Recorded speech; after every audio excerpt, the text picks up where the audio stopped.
సంక్రాంతి పండుగ సందడి అంతా భీమవరంలోని పెద్ద అమీరం పందెల బరి వద్ద కనిపిస్తోంది. 100 ఎకరాల్లో ఏర్పాటు చేసిన బరిలో పలు రాష్ట్రాల నుండి పందెం రాయుళ్లు వచ్చారు. మందు విందు సర్వం బరి వద్ద ఏర్పాటు చేశారు నిర్వాహకులు. అయితే ఒక్క పార్కింగ్ ప్లేస్ లోనే 2000 కార్లు పార్క్ చేసి ఉన్నాయి. దీన్ని బట్టే పందాల మీద అసలు ప్రజలు ఎంత ఆసక్తి చూపిస్తున్నారో అర్థమవుతుంది.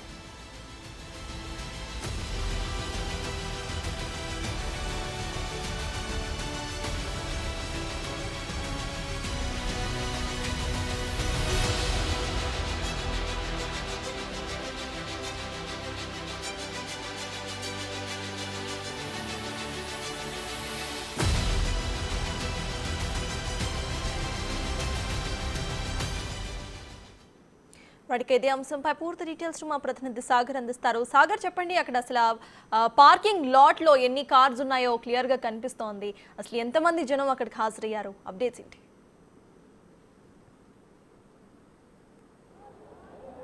సర్తాజ్, గోదావరి జిల్లాల్లో కోడి పందాలు ఏ విధంగా జరుగుతాయో అని చెప్పడానికి ఈ విజువల్ ఒక నిదర్శనంగా చెప్పుకోవచ్చు. నా వెనుక వైపు మీరు చూస్తే కనుక సుమారుగా 2000 కార్లు 100 ఎకరాలలో ఏర్పాటు చేసినటువంటి బరిని మీరు చూడవచ్చు.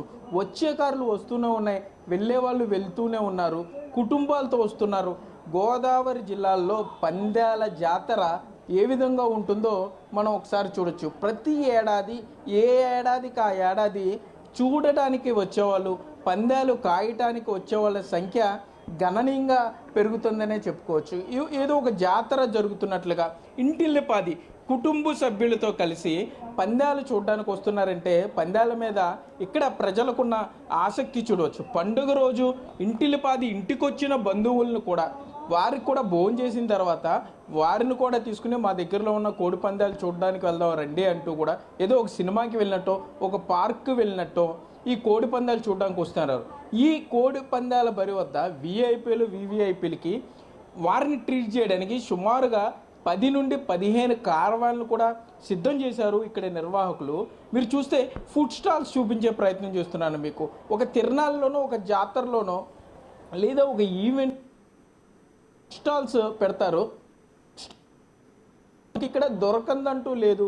భీమవరం రుచులు చూడాలంటే భీమవరం కోడి పందాల దగ్గర రావాలి అన్నట్లుగా భీమవరం రొయ్యల బిర్యానీ, చేప బిర్యానీ, చికెన్ బిర్యానీ, అట్లాగే దమ్ పలావ్, భీమవరం ఫేమస్ దూపుడు పోతు బిర్యానీ, మొత్తం అన్ని స్టాల్స్ ఇక్కడ పెట్టారు.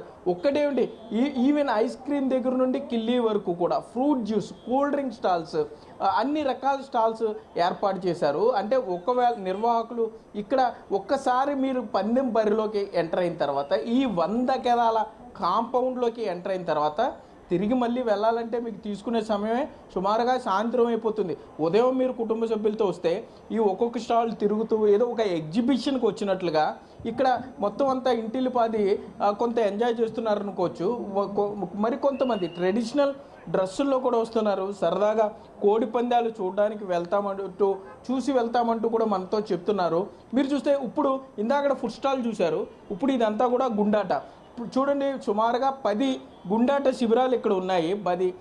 10 టేబుల్స్ వద్ద కూడా చిన్న పెద్ద తేడా లేకుండా, వయసుతో సంబంధం లేకుండా, ఏ తారతమ్యం లేకుండా మొత్తం ఎలా గుంపులుగా నుంచున్నారో మీరు లేడీస్ని కూడా చూడొచ్చు. ఆడవాళ్ళు కూడా తమ అదృష్టాన్ని పరీక్షించుకోవడానికి ఈ గుండాట వద్ద తమ ఏ నెంబర్ వస్తుందంటే 1 నుండి ఉన్న 7 నెంబర్లు కానీ, లక్కీ 7 కానీ, లేకపోతే లక్కీ కలర్ కానీ ఇంకొక అడుగు ముందుకు వేసి సినీ అభిమానుల మీద బాలకృష్ణ, చిరంజీవి, పవన్ కళ్యాణ్, అల్లు అర్జున్ ఇట్లా కొన్ని కార్డ్స్ పెట్టారు. ఏ కార్డు వస్తుందో ముందుగానే చెప్పిన వారికి, సెలెక్ట్ చేసుకున్న వారికి వారు పెట్టిన పందెం కన్నా డబుల్ రేటు వాళ్ళు ఇస్తున్నారని చెప్పుకోవచ్చు. ఇంకొకటి అందర్ బహార్, లోన బయట, మామూలుగా ఇది చట్ట విరుద్ధంగా చెప్తుంటారు, కానీ ఇక్కడ ఇంత పెద్ద టెంట్లో సుమారుగా ఒక అరెకరం స్థలంలో ఇక్కడ ఈ అందర్ బహార్ ఏర్పాటు చేశారు.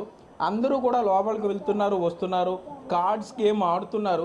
ఈ పండుగ 4 రోజుల పాటు కూడా ఇక్కడ ఈ అందర్ బహార్ యథేచ్ఛగా అయితే కొనసాగనుంది. మీకు ఏ మోడల్ కారు కావాలన్నా కూడా ఇంచుమించుగా విదేశీ కార్లు సైతం ఆ విదేశీ కార్లలో సైతం ఇక్కడికి చేరుకుంటున్నారు ఈ పందాలు చూడడానికి ప్రతి ఒక్కరూ కూడా. మీకు అది చూసేసరికి కోడి పందాలు, మెయిన్ కోడి పందాల బరి సుమారుగా 25 లక్షల నుండి ₹1,00,00,000 వరకు కూడా పందెం కాసే విఐపీలు, వివిఐపీలు మీకు అక్కడ కూర్చుని మనకి కనబడుతున్నారు. వారంతా కూడా తమ కోడి పుంజు గెలవాలంటూ ఎంత ఉత్సాహంగా పందాలు వేస్తున్నారో కూడా చూడొచ్చు. అంటే పందాలు అనేది ఒక కల్చర్లో ఒక భాగంగా ఉండేదాన్ని పందాలే కల్చర్ అనే విధంగా గోదావరి జిల్లాకి చెందిన పందెం నిర్వాహకులు తీసుకొచ్చారంటే పరిస్థితి ఏ విధంగా ఉందో కూడా అర్థం చేసుకోవచ్చు. సుమారుగా 20 టేబుల్స్ నెంబర్ గేమింగ్ ఇక్కడ ఏర్పాటు చేస్తే 2 ఎకరాల స్థలంలో మీకు ఆ కోడి పుంజులు దెబ్బలాడుకోవటానికి, లేకపోతే వాటిని స్క్రీన్ల మీద చూడడానికి ఎల్ఈడి స్క్రీన్లు, అక్కడే మీకు మంచినీరు, భోజనం వసతి, విందు, వినోదాలు, అట్లాగే పందాలు డబ్బులు చేతులు మారినప్పుడు కౌంట్ చేసుకునేందుకు డబ్బుల మెషిన్స్, లక్షలాది రూపాయలు. ఆ టెంట్స్ మీరు చూస్తే కనుక సీఎం మీటింగ్కి లేకపోతే ప్రైమ్ మినిస్టర్ మీటింగ్కి వచ్చినప్పుడు కూడా ఈ స్థాయిలో టెంట్ ఏర్పాటు చేశారు. ఈ మెయిన్ మీరు చూస్తున్న మెయిన్ ఈ tent back side rain proof tent కూడా మీరు చూడొచ్చు వైట్ కలర్లో. ఆ రెయిన్ ప్రూఫ్ టెంట్లోనే విఐపీలు, వివిఐపీలు అక్కడ కార్డ్ గేము కోట్లాది రూపాయల ప్యాకాట అక్కడ జరుగుతుందని మనకి సమాచారం అందుతుంది. కనీసం వీడియో కెమెరాతో, సెల్ ఫోన్తో కూడా అక్కడ లోపలికి అనుమతి లేదు, వీడియో కెమెరాకి అసలు అనుమతి లేదు. మీడియా కనపడితే ముందుగా ఆపేస్తున్నారు. పందాలు చూపించు అన్నా కూడా అసలు మీరు ఇక్కడ చూపించాల్సిన పని లేదు.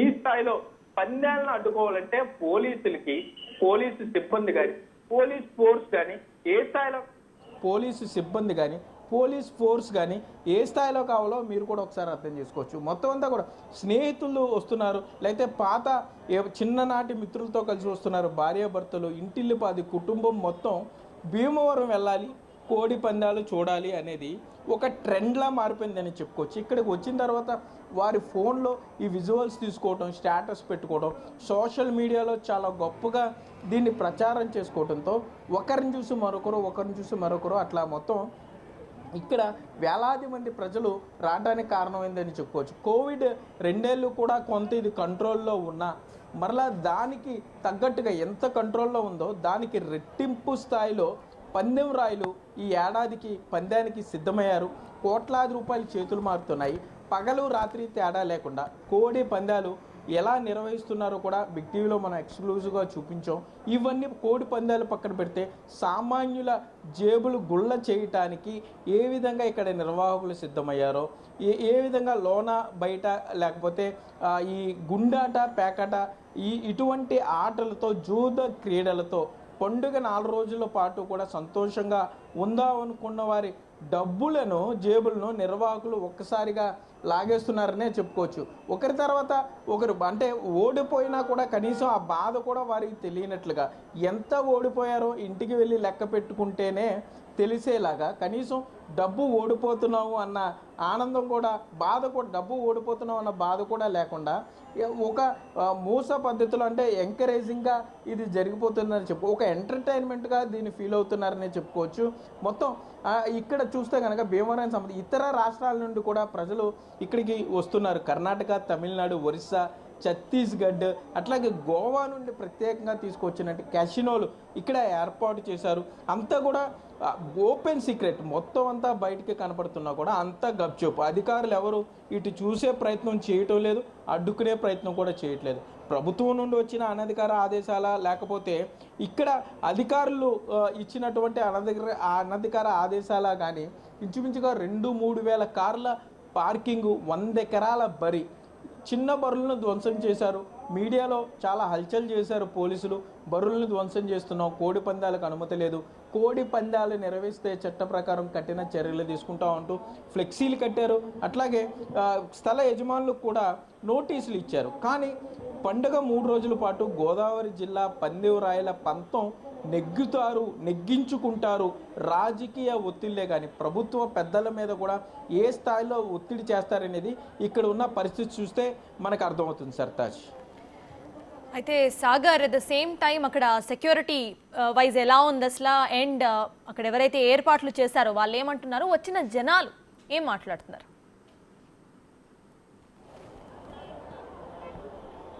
అయితే మీడియాతో మాట్లాడడానికి నిర్వాహకులు ఎవరు అసలు సిద్ధం కావట్లేదు. ఇక సెక్యూరిటీ పరంగా వస్తే హైదరాబాద్ నుండి వచ్చి ఉన్నటువంటి ప్రత్యేక బౌన్సర్స్ని మీరు చూడొచ్చు.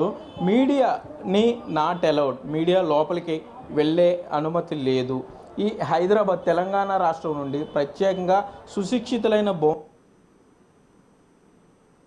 చూసి వెళ్ళిపోయే వాళ్ళని వీరు ఎక్కడ అడ్డు చెప్పడం లేదు. కానీ కెమెరాతో లోపలికి వెళ్తాం కానీ వీడియో రికార్డింగ్ చేస్తే మాత్రం అడ్డుకుంటున్నారు, వారికి వెంటనే బయటికి పంపించేస్తున్నారు. ఆ బౌన్సర్లు ప్రతి కోడి పందాల దగ్గర కానీ లేకపోతే ఇక్కడ పేకాట గుండాట దగ్గర కానీ ప్రతి చోట బౌన్సర్లు ఉన్నారు. ఎక్కడ వచ్చిన వారు శృతి మించినా, ఎక్కడైనా కొంత అతిగా ప్రవర్తించినా, లేకపోతే ఇక్కడ నిర్వాహకులతో కానీ లేకపోతే ఎవరైతే గేమ్స్ పెడుతున్నారో ఆ గేమ్స్ పెట్టే వారితో ఎక్కడైనా డిస్కషన్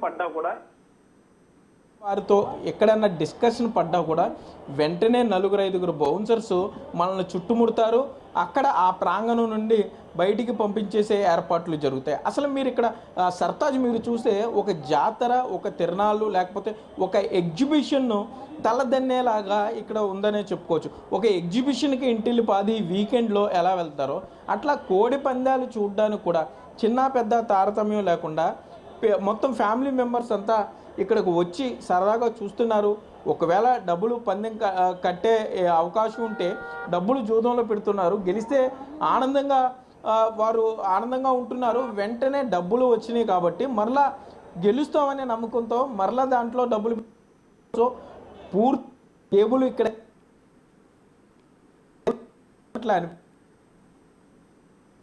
వ్యక్తి ఉంటాడో అతను వేసే ప్లాన్ ఇది.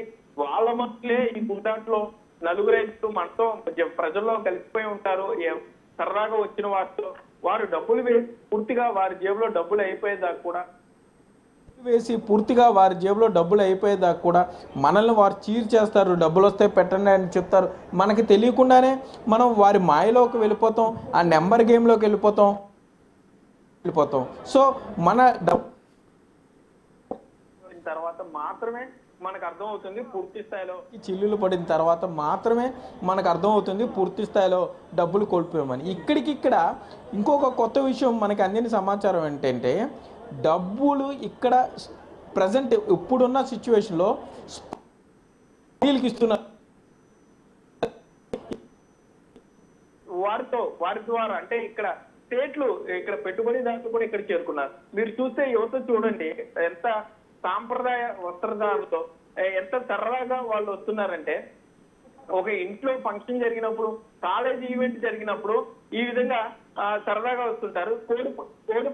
కోడి పందాల వద్ద కూడా ఈ విధంగా ఇంత సరదాగా వీరు వచ్చారంటే చూడొచ్చు. అంటే ఈ గోదావరి జిల్లా ఆప్యాయతలు కానీ గోదావరి జిల్లాలకు సంబంధించి పండుగ ఏ విధంగా జరుగుతుందో అనడానికి ఇది నిదర్శనంగా చెప్పుకోవచ్చు. అంటే డబ్బులు గెలుస్తున్నాం అన్న ఆనందంలో ఉన్నారు. 4 కూడా ఇప్పుడు ఈ అందరు గేమ్ జరిగే చోటకు వస్తారని చెప్పుకోవచ్చు. బౌన్సర్లు మరోపక్క బౌన్సర్లు చూసుకుంటే కనుక బౌన్సర్లు కూడా ఎవరన్నా ఒక వీడియో రికార్డింగ్ తో లోపలికి వెళ్తే అడ్డుకునే ప్రయత్నం చేస్తున్నారు. వీళ్ళు ఇప్పుడు లోపలికి వెళ్ళారు. మరి మనకు చూపించిన డబ్బులు చేసుకొస్తారా లేకపోతే జీరో చేసుకొస్తారా అనే చూడాలి. ఈ బౌన్సర్లు మాత్రం ఇన్ కెమెరా మనం లోపలికి వెళ్ళడానికి ప్రయత్నించినా కూడా వారు అనుమతి లేదు అని చెప్తున్నారు. నిర్వాహకుల నుండి అనుమతి తెచ్చుకోవాలి అని చెప్తున్నారు. ఈ బౌన్సర్లంతా కూడా తెలంగాణ నుండి వచ్చిన వారే. మరోపక్క కార్లు కూడా ఈ స్థాయిలో కార్లు ఇక్కడ సుమారుగా 3000 కార్లు ఉన్నాయంటే కారుకి 4 చొప్పున పెట్టుకున్న 12,000 మంది. ఇక బైక్స్ అయితే బైక్ సపరేట్ పార్కింగ్ ఇచ్చారు. బైక్ పార్కింగ్ సుమారు 10 ఎకరాల స్థలాన్ని ఇక్కడ కేటాయించారు. మరోపక్క రోడ్డు అయితే భీమవరానికి సంబంధించి మెయిన్ రోడ్డు ఏదైతే కాళ్ళ వైపు వెళ్ళే రోడ్డు ఉంటుందో భీమవరం నుండి కలిదిండి వైపు వెళ్ళే రోడ్డు అయితే పూర్తి స్థాయిలో ట్రాఫిక్తో పూర్తిగా ఆగిపోయిందనే చెప్పుకోవచ్చు. ఎందుకంటే ఈ వచ్చే కార్లు వెళ్ళే కార్లు అట్లాగే ఈ పార్కింగ్ ఎక్కడ పెట్టాలని చెప్పి కొంతమంది అడ్డంగా పెట్టేయటం కానీ, సో ఇంత ఒక పక్క సందడిగా ఉందని చెప్పుకోవచ్చు, ఒక పక్క పండుగ మొత్తం భీమవరంలోనే ఉందా అనే విధంగా చెప్పుకోవచ్చు. మరోపక్క అసలు ఇంత పండగలో సామాన్యులు ఇక్కడికి వచ్చిన తర్వాత ఇదే కల్చర్ అలవాటైపోతే పండుగ అంటే సంవత్సరం ఏడాది మొత్తం సంపాదించినటువంటి సొమ్మంతా కూడా 3 రోజుల్లోనే ఎవరైతే నిర్వాహకులు ఉన్నారో ఆ నిర్వాహకుల ఖాతాల్లోకి వెళ్ళిపోయే అవకాశం ఉంటుంది. మొదట చిన్నగా మొదలు పెడతారు, డబ్బులు రావడం మొదలుపెట్టిన తర్వాత డబ్బులు వస్తున్నాయన్న ఆనందంలో దాన్ని డబ్బులు చేస్తారు. 1000 నుండి 2000, 3000, 5000 ఒక్కసారిగా తమ జేబులో పండగ ఉంచుకున్న బట్టలు కొనుక్కోవడానికి ఉంచుకున్న డబ్బులను కూడా డబ్బులు అవుతాయన్న ఆనందంలో పెడతారు. వెంటనే ఇక మటాష్ ఆ డబ్బులు నిర్వాహకుల చేతిలోకి వెళ్ళిపోతాయి. ఎవరైతే ఆ బోర్డు పెట్టాడో ఆ బోర్డు పెట్టిన అతని జేబుల్లోకి వెళ్ళిపోతాయి. సో ఇక్కడ ఇలాంటి చోట్ల జాగ్రత్తగా ఉండాలి. చూసి వెళ్ళిపోతే పర్వాలేదు, జాగ్రత్తగా ఏం జరుగుతుంది. కానీ ఒక్కసారి చూసిన తర్వాత ఇక్కడికి వచ్చిన తర్వాత వారి మాయలో పట్టడం 100% గ్యారంటీ అన్నారు. 100కి 98 మంది దాకా ఇక్కడ తమ అదృష్టాన్ని పరీక్షించుకునే ప్రయత్నం చేస్తున్నారు. సో తెచ్చిన ఆఖరి 100 రూపాయలతో సహా ఆఖరికి 50 రూపాయలు కూడా, ఎందుకంటే మంచినీళ్ళు స్టాల్స్ ఉన్నాయి, డబుల్ రేట్స్ అన్నీ, మొత్తం మీ జేబులు అయితే గుళ్ళైపోతాయని చెప్తున్నారు. ఎనివే పండుగ 3 రోజుల పాటు కూడా భీమవరంలో మెయిన్ బరి, అటు సీసలు కానీ ఇటు పెదమేరులో ఏర్పాటు చేసిన బరి కానీ డేగాపురంలో ఏర్పాటు చేసిన బరి కానీ మొత్తం అంతా కూడా ఇతర రాష్ట్రాల నుండి వచ్చిన అతిథులు, విదేశాల నుండి వచ్చిన అతిథులు, కోటీశ్వర్లు డబ్బు ఏం చేసుకోవాలో అర్థం కాక 3 రోజులు ఇక్కడ భీమవరం పరిసర ప్రాంతాల్లో కూర్చుని అటు ప్యాకెట్ కానీ ఇటు కోడి పందాల మీద కానీ విచ్చలవిడిగా ఖర్చు చేసేవారు. మరోపక్క అసలు పండుగ సాంప్రదాయం గొబ్బెమ్మలు, ముగ్గులు, పిండి వంటలు, బంధుమిత్రులతో కలిసి కూర్చోవటం, ఇంటిల్లిపాది సరదాగా కూర్చుని ఒక సినిమా చూడడం, లేకపోతే ఈ ఏడాదంతా ఏం చేశారు, ఏం చేయబోతున్నారనే పలకరింపులు క్రమేపీ మాయమైపోతున్నాయని చెప్పుకోవచ్చు. రాబోయే రోజుల్లో, రాబోయే ఏడాది దీనికన్నా మరింత పెద్ద స్థాయిలో ఏర్పాటు చేయడానికి కూడా నిర్వాహకులు రెడీ అయిపోతున్నారనే చెప్పుకోవచ్చు. సర్తాజ్ అయితే సాగర్, చూస్తున్నాము అక్కడ ఏ విధంగా కార్స్ ఇప్పటికీ కూడా లోపలికి వస్తున్నాయి, కొంతమంది బయటకు కూడా వెళ్తున్నారు. అసలు ఏ టైం వరకు ఈ పందెం బర్లు నిర్వహణకి పర్మిషన్స్ ఉన్నాయి ఆ ఏరియాలో? అయితే దాని గురించి అప్డేట్స్ ఏంటి?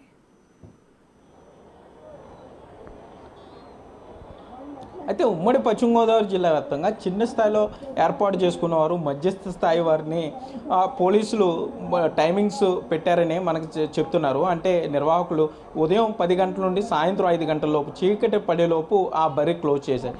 రేటును బట్టి బరి అక్కడ ఎవరైతే జనం వస్తారో ఆ బరికి ఉన్నటువంటి పాపులారిటీ, ఆ ఊరికి ఉన్నటువంటి పాపులారిటీని బట్టి అనధికారికంగా రేట్స్ కూడా ఫిక్స్ అయ్యాయని చెప్తున్నారు. సో లైట్లు ఉంటే బరికి ఒక రేటు, లైట్లు లేకపోతే ఒక రేటు. మరోపక్క రాజకీయ నేతల ఒత్తిళ్లు. మీరు ఇక్కడ ఈ బరి చూస్తే సుమారు 5 ఎకరాల్లో ఏర్పాటు చేసిన ఈ బరిలో ఫ్లడ్ లైట్లు కూడా ఏర్పాటు చేశారు, LED స్క్రీన్స్ ఏర్పాటు చేశారు.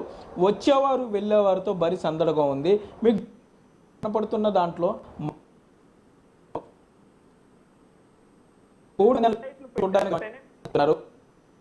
ఉన్న వాతావరణం ప్రకారం 5-5:30 గంటలకి చీకటి పడిపోతే సో అప్పుడు లైట్లు ఆన్ అవుతాయి. ఇక ఎన్నింటి వరకు జరుగుతాయి అనేది పోలీసులకే తెలియాలి. ఎందుకంటే ఎన్నింటి వరకు జరుగుతాయనేది పోలీసులకే తెలియాలి. ఎందుకంటే అర్ధరాత్రి 2 వరకు కూడా జరిగాయని చెప్తున్నారు మనకి. సో లైట్లు ఉన్న ప్రతి చోట కూడా అర్ధరాత్రి సామాన్యులకు ప్రవేశం లేకుండా, చూడటానికి వచ్చే వాళ్ళకు ఎటువంటి ప్రవేశం లేకుండా ఈ ఏర్పాట్లు చేశారు. అంటే బయట వారికి ఎవరికి అనుమతి లేకుండా రాత్రిపూట మాత్రం ఓన్లీ కోటీశ్వర్లు, లక్షలాది రూపాయలు పందాలు కాసుకునే వారికి మాత్రమే అవకాశం ఉంటుందని చెప్తున్నారు. పక్క చూసుకుంటే కనుక ఏమాత్రం గొడవ జరిగిన బౌన్సర్లు సిద్ధంగా ఉంటారు. సో బౌన్సర్లు కూడా డ్యూటీలు వేశారు. పగలు ఎవరు చేయాలి, 3 షిఫ్ట్ల కింద డ్యూటీలు వేశారంటే పగలు రాత్రి తేడా లేకుండా ఏ విధంగా ఇక్కడ బౌన్సర్లు పెట్టారంటేనే పగలు రాత్రి తేడా లేకుండా ఏ విధంగా కోడి పందాలు ఆడతారనేది కూడా మీరు చూసుకోవచ్చు. ముఖ్యంగా ఇటు గోదావరి జిల్లాల కన్నా కూడా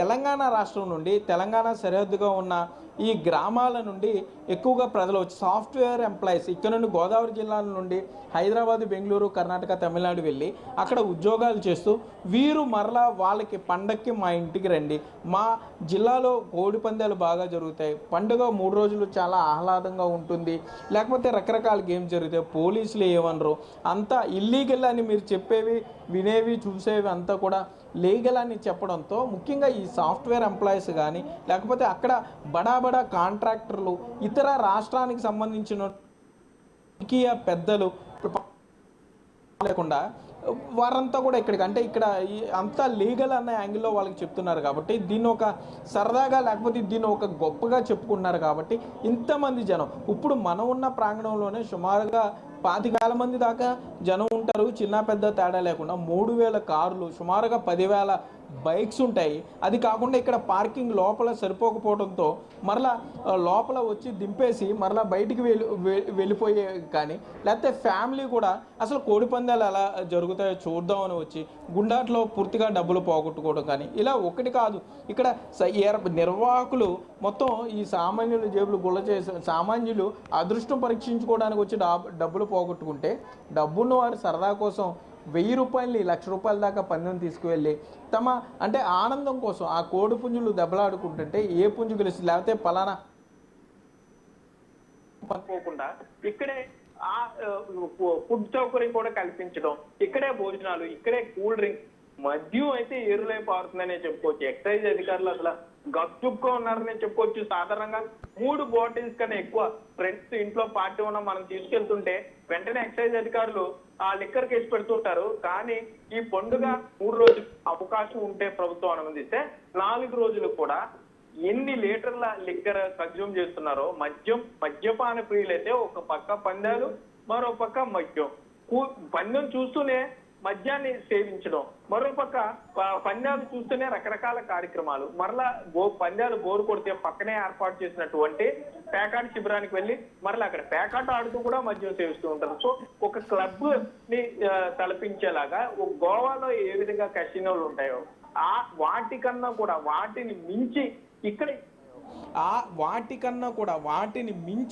ఇక్కడ ఈ విధమైన ఏర్పాట్లు చేశారంటే నిర్వాహకులకున్న రాజకీయ అండదండలు ఏ విధంగా ఉన్నాయో కూడా అర్థం చేసుకోవచ్చు. మరోపక్క రాత్రిపూట జరిగే పందాలకి మాత్రం ఓన్లీ VVIP యాక్సెస్ మాత్రం ఉంటుందంటున్నారు. రాజకీయంగా పలుకుబడి ఉన్నవారు కేవలం 5 లక్షల నుండి ఆ పైన పందాలు కట్టేవారిని మాత్రమే రాత్రిపూట పందాలకు నిర్వాహకులు అనుమతిస్తారు అంటూ కూడా మనకి సమాచారం అందుతుంది. Sartaj. Right, thank you Sagar.